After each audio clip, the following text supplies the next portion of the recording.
What's up, Loud Pack crew? Welcome back to another episode. On this episode, we're going on a hike with our boys. It's another off-leash hike. You'll notice that we had a little slow start to getting out of the car. Blue is kind of being a brat. You'll see that I'm waiting for him to give me eye contact, full attention, before hopping out of the car. Sometimes it might take a little longer than others, but you really gotta be persistent with these dogs.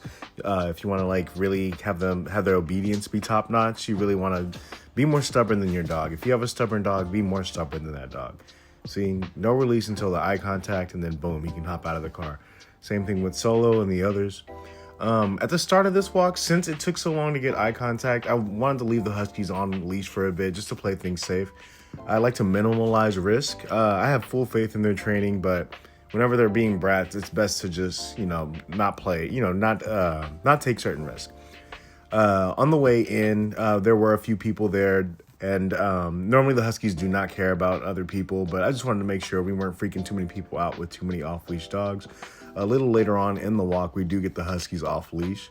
I'll go into a little more detail about what that process looks like or why it took so long for me to get them off-leash. Here you got some people leaving as we're coming in. You notice my boys, they pay them no mind. This is why I like to practice neutrality over super friendliness.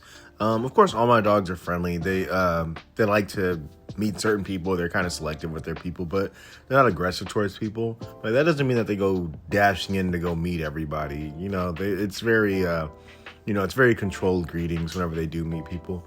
You'll see a guy coming in with his dogs. You guys have seen my boys jump. All of my boys can clear this fence, no problem.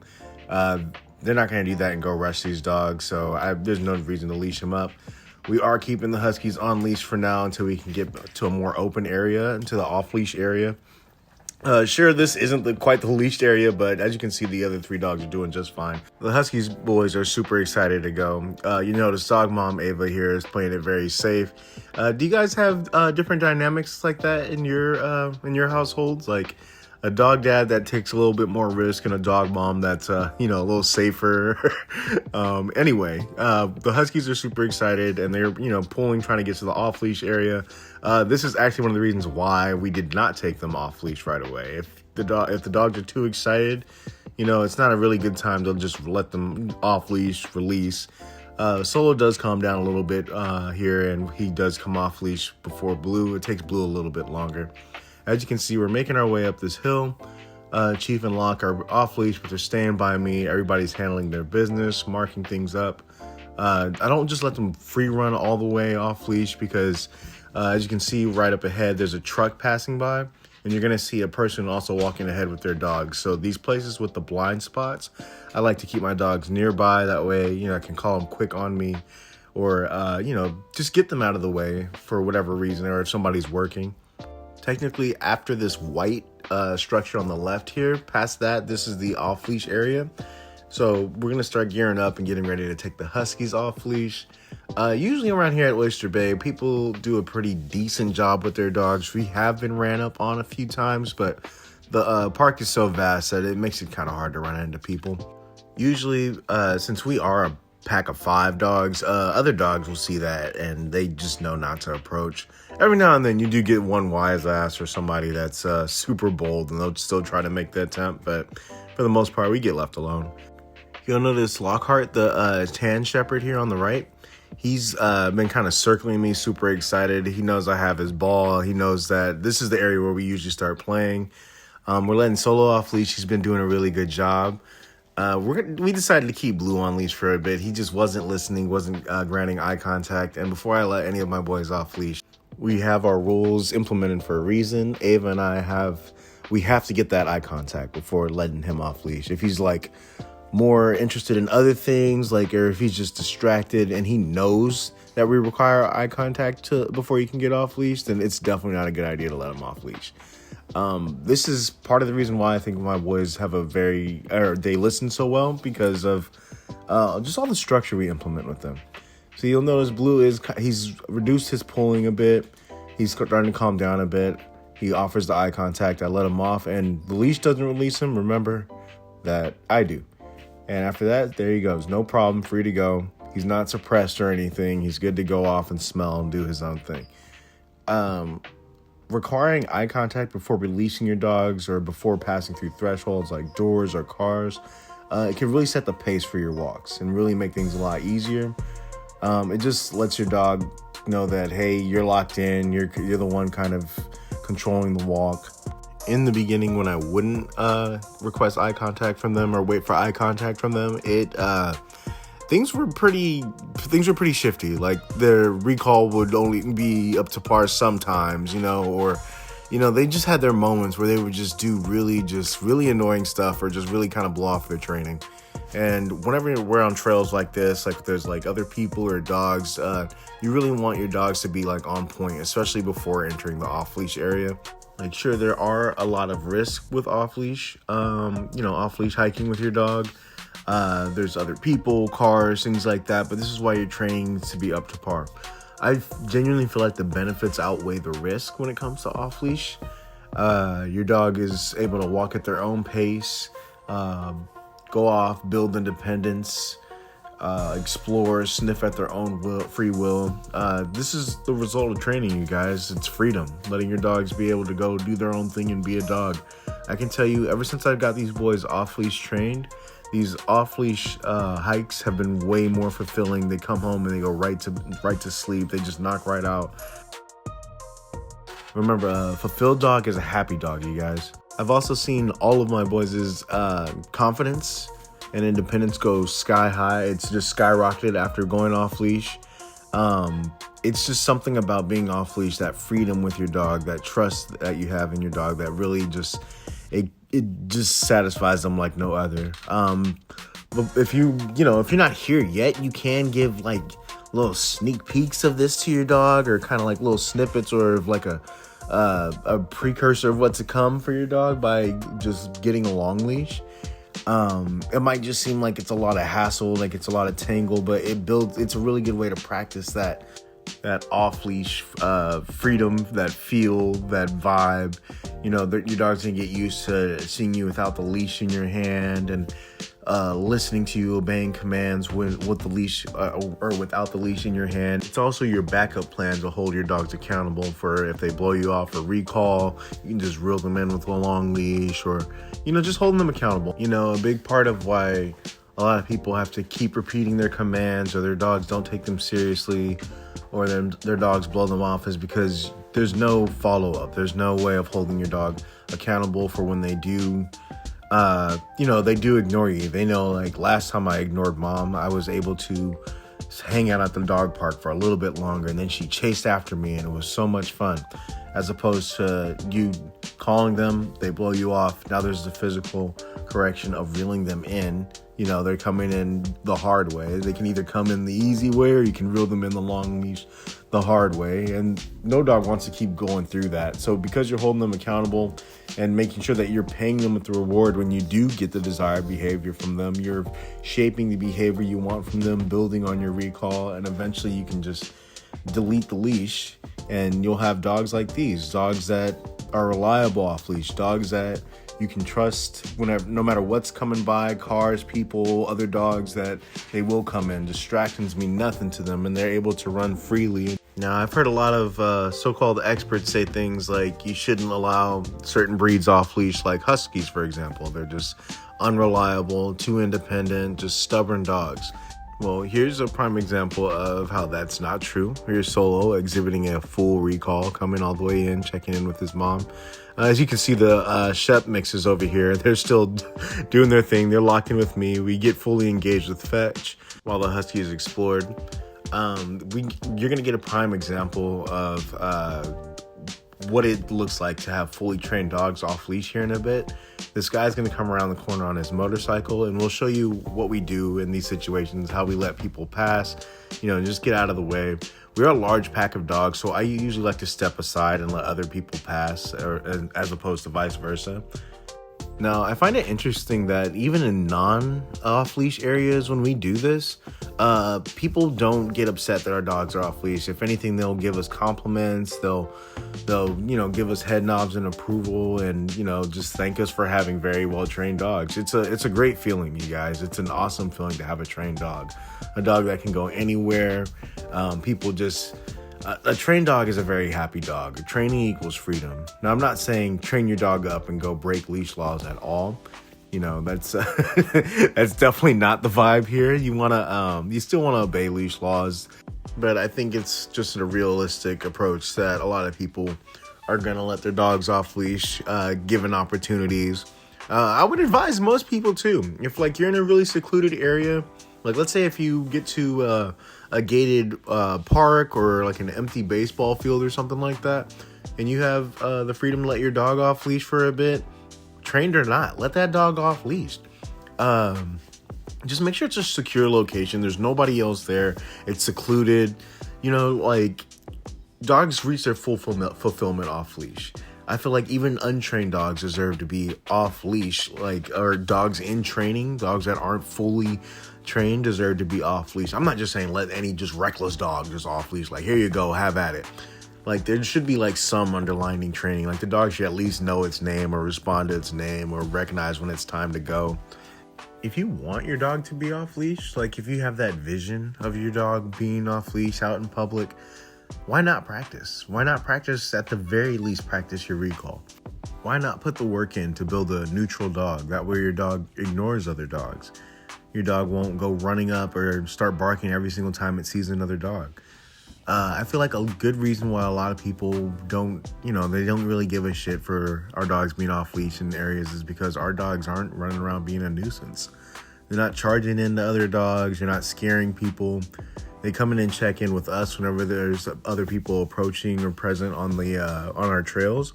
And for the most part, our walks look like this. The shepherds running around, doing a few drills here and there, and then the Huskies exploring.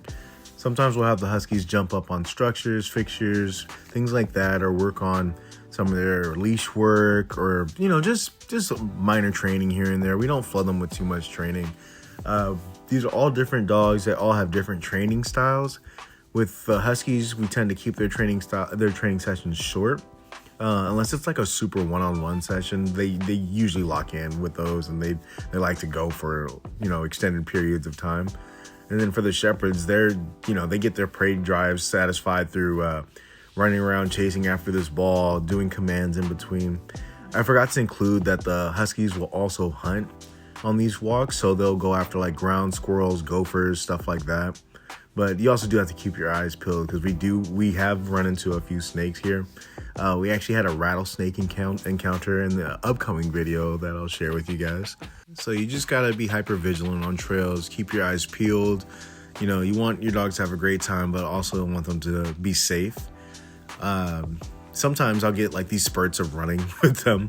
You can see I completely left Ava and Solo behind and just started booking it with the dogs. It's good to get some cardio in as humans as well. Like, the walk isn't entirely just for them. Somewhere along the run, I remembered I do love my fiance, so I waited up for her. In the meantime, while I was waiting for her, I just kind of like worked on a few engagement drills with the boys. You'll see her coming up here in a bit with Solo, the black and white Husky. Solo's got many nicknames. Sometimes we call him Panda, sometimes we call him Baba. He's been our biggest project yet. He started out as very fearful, didn't trust humans, other dogs. He would get in constant fights. He's now become one of our more leisure walkers now. Solo is a prime example of why all dogs don't need the same training, or all dogs shouldn't be trained the same or looked at or viewed the same way.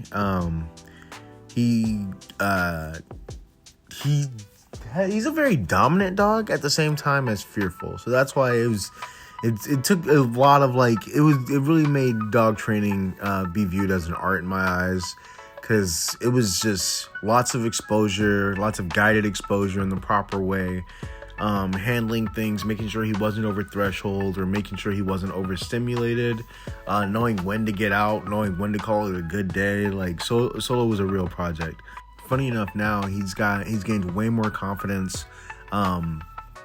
Confidence with him has been a big, saving grace. You'll notice, on a lot of our walks, he leads the walks. He's really good at letting us know if other people are coming, so he'll signal behind or look back. We keep him very well exercised, because he was with the whole dominance thing with Solo, he would get into lots of fights with Chief. There was just insecurities within Chief being reactive. And I don't know if Solo could sense that, and so he would prey on that, or if it was just that Solo was just that insecure in himself that he felt like he needed to establish a role in the pack and himself. But once both boys gained confidence in themselves, we saw, a decline in fights, and then eventually they just stopped altogether. And now you would think that they're just best friends they've never fought before in their life. Speaking of confidence, you'll see me trying to get Blue up here on this little silo thing here. I'm trying to get him to hop up on there. Jumping up on obstacles and clearing obstacles is a really good way to build your dog's confidence. Blue doesn't make it up on the silo in this one. He does in an upcoming video. His jumping ability has gotten just a whole lot better. I'll go over how to build on your dog's jumping ability in another video. Like usually with Blue, I would push him to get up there, but you have to also know when to pull out for your dog. You don't want your dog to be discouraged and feel like they can never do it. So I'll go over what I did to get him through that, or get him over that, and give him or help him get a higher jump and build up on that. And you'll see where he's jumping at now in this upcoming video.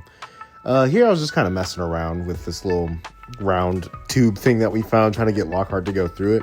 He does for a bit, but just not enough encouragement to go all the way through. Gotta remember, you guys, motivation. You want to be your dog's biggest hype man. You want to be, just always showing your dog new things, challenging your dog, like how we're challenging Solo here. He's actually one of our highest jumpers, believe it or not. Most Huskies are actually very agile. If you have a city Husky, like one that's not really pulling sleighs out in the snow somewhere, I recommend getting them into agility. Obviously start off with some obedience, but agility work does wonders when it comes to Huskies. And I know your first thought is thinking it's hard to get a Husky to do anything, but all you have to do is just find a very key motivator, something in high value to them. Find out what your Husky really likes. And surprisingly, once you get past the earlier stages, they're actually really, really trainable dogs. In the earlier stages, to help you guys out with that, what we would always prioritize is them getting exercise. So we would go to secluded dog parks or empty baseball fields, let them run around, burn out their energy, let them wrestle, and then bring out high value treats like something completely different. Sometimes it'd be strawberries or blueberries, just something completely different for them. Just kind of enforcing that good things happen when you follow the rules or listen to us here. With Huskies, especially when it comes to obedience training, you just got to remember shorter reps. Keep your sessions nice and short, efficient, and always end on a good note. I like to end our sessions when, they're still showing signs that they're interested before they, they're burnt out or bored from the training. Now in these later stages, it's become a lot easier to have them get their exercise because they're off-leash trained. They're able to run around at their own pace, explore at their own pace, jump on things. And of course, we squeeze in some obedience here and there. And they do still get their leashed walks around the neighborhood and all that. But, with them being off leash and going on hikes, it's the fastest way to make sure that they get their fulfillment. Everybody gets ran at once, these full pack outings. They're also really good for building team morale between the other dogs. They sometimes you'll notice our boys are running formation, or they're all operating off of one brain cell. It's just it's really good practice for all of them, especially with Solo here. Solo had a hard time adjusting to the new members of the pack. He would get into fights. He's probably fought with everybody in the pack except Blue. But a lot more of exercise and mental stimulation and outings like these and these team building exercises, Solo's learned to not only tolerate it, but, really care for his brothers. I'm going to leave you guys to enjoy the video. I'll check back in with you guys in a bit here.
So earlier in the video, I mentioned how the shepherd mixes, they'll play fetch with me and kind of explore here and there, just because they're more handler focused. That way they get, they get their exercise, they get their mental stimulation.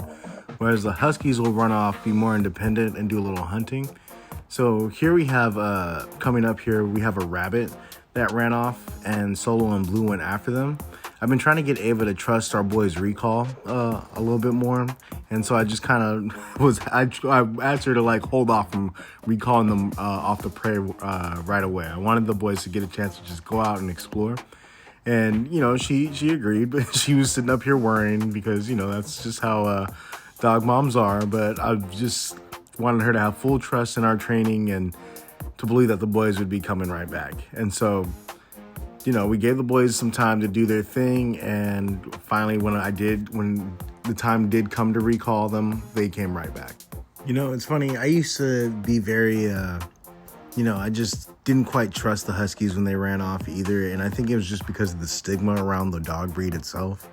But after being outside a lot more with them and practicing with them, I trust our boys, I trust the training, and as you can see, the recall works just fine. They're coming back in. They ignore other people's dogs. They ignore other people. Like, I have not had an issue with my Huskies after putting in the work and after putting in all the training. And that's why we put in all the hard work and all the hours training. So that way the boys can live these free, full lives, chasing after stuff, exploring, without being restricted to 6 feet of leash. And don't think that you can't achieve this level with your dog because your dog is reactive, or let's say you might think your fearful dog can't reach these levels. Chief used to be dog reactive, like super dog reactive. I'm talking about like running in, attacking other dogs reactive. And then Solo, he used to be afraid of pretty much his own shadow. Like Solo used to have a really hard time adjusting to the world around him. He was very under-socialized. These are dogs that all came in with their own issues, or that when we adopted them, they all had their own issues. They all had different backgrounds, different pasts, different problems. We've trained them each differently, and here they all are running as a unit, moving as a family. If you put the work in, there's just very high reward when it comes to dogs. Dogs are really good for that. If you want like a sense of fulfillment, or a sense of like hell yeah, I did it. Train a dog. The moment you see that dog have those aha moments or something starting to click, there's such a feel good feeling about that, especially if it's your own dog. And you start seeing all the hard work that you put into play. You have bulletproof recall. You have just this amazing pup that listens to you. You guys have the bond. You guys have this connection. There's nothing like it. You find yourself spending a lot more time with your dog on the outside, getting outdoors more. I definitely wasn't outside as much before I had my dogs. After picking up my dogs, I've lost 40 pounds from just being more active and outside. So in a way, like all of our lives, or all of our quality of lives has improved since meeting each other. So I love the way our pack comes together and helps each other out. We push each other through the hard moments. Nobody gets left behind. You saw a couple failed attempts of Blue trying to jump up on the silo there. In the next video I'm dropping, I'm actually going to show you how I built him up and how I built up his confidence and built his jumping ability. He actually does jump on top of the silo with no problem in the next video. I feel like with all of our boys, whenever we see that they're struggling with something or they're having a problem figuring something out, and it's something that we for sure know that they can handle, we keep trying, keep attempting until they can finally knock it out. We don't want anybody to feel like they have any weaknesses or that they can't do something. Our pack runs mostly on like feel good vibes and dogs feeling good about themselves. High confidence, and you'll see in some of these videos coming up how we just walk by other people, walk by other dogs.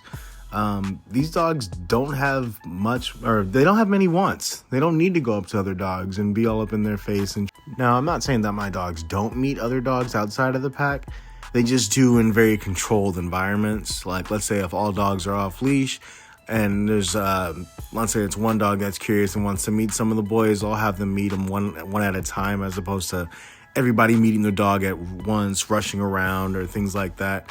Anytime we are walking on leash, I do absolutely zero leash greetings. I've said before, people are going to want to have their dogs greet on leash anyway. So the best thing to do for somebody like that, or if you're one of those people, is just to make sure you're giving your dog plenty of slack in the leash. Take all of the tension out of the leash. Make sure the greeting isn't head to head. You want it as calm and neutral as possible. And that's ultimately what should be the goal behind dogs. You want a very neutral dog. A dog that's, not a robot, but just not overly excited about other dogs, people, things. Trust me, it makes owning a pack a lot easier. Everybody moving as one unit. Let's say if we do get rushed by other dogs or even people, if I say, hey, let's go, all the boys will get up and we'll leave, which I think it's very important for fearful dogs and reactive dogs to have a very high level of obedience. It's a way to help them work through their triggers, and it's another way to build a very neutral dog. Good boy. Kay is fucked up, bro. He was going hard as hell. Good job, Kai. Good job, Lot.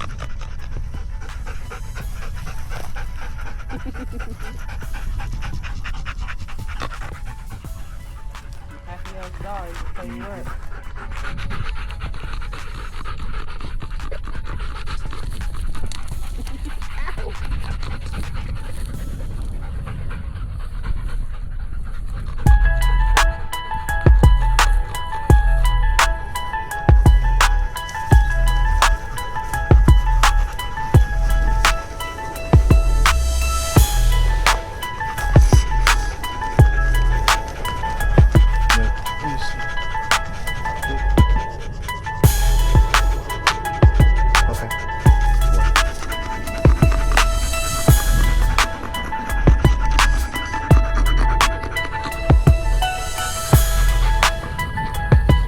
We had the boys catch their breath underneath this tree for a bit.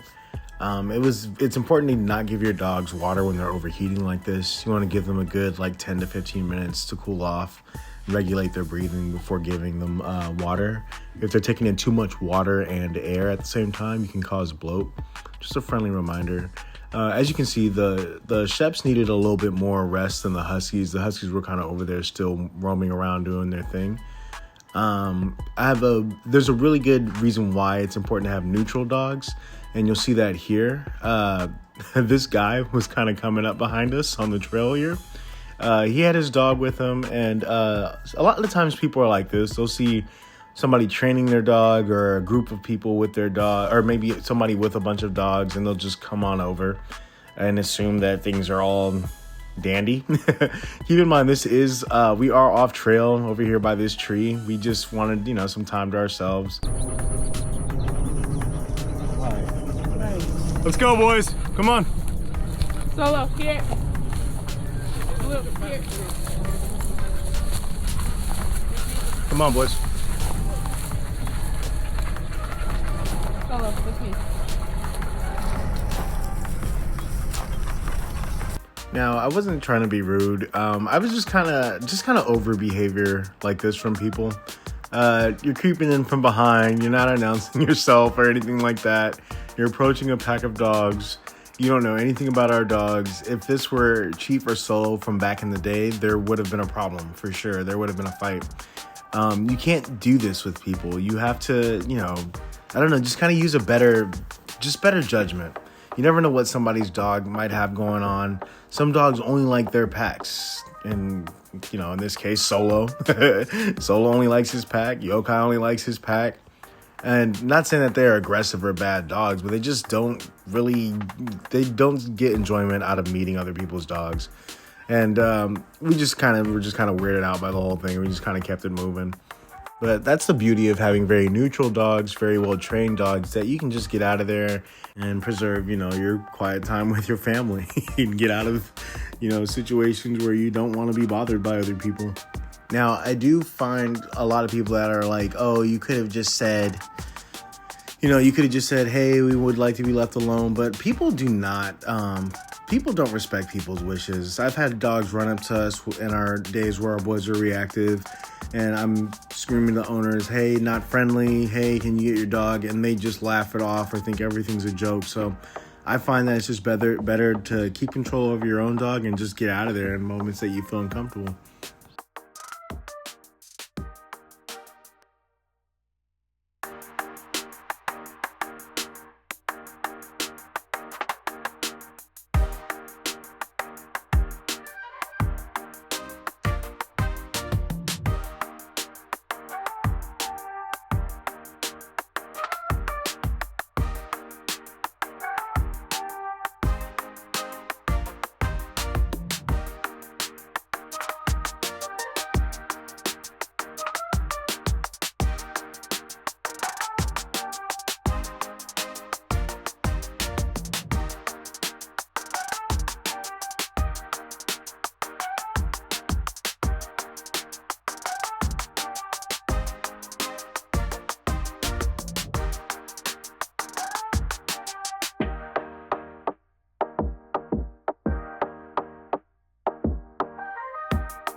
So coming up here, we had to keep the boys back.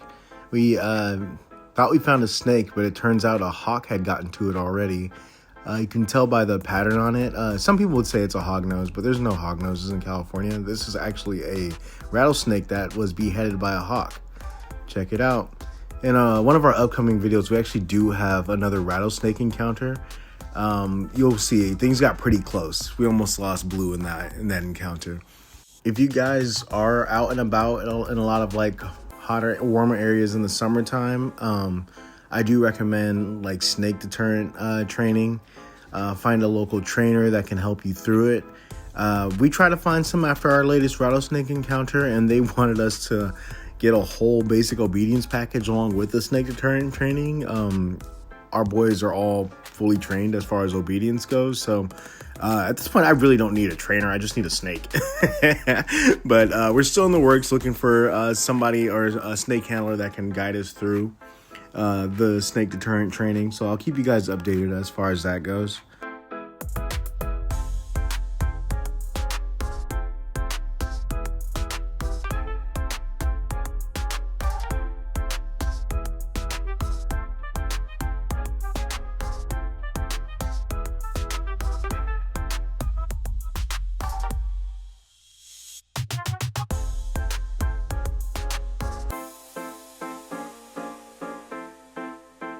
So as we're leaving the park for the day, over here by the water fountain, we ran into the guy from before. He was up there with his dog and his wife kind of waiting for us. Our boys just did, what they always do and kept it player. And we walked right by him. Nobody needed to be leashed up. You can see him in the background there.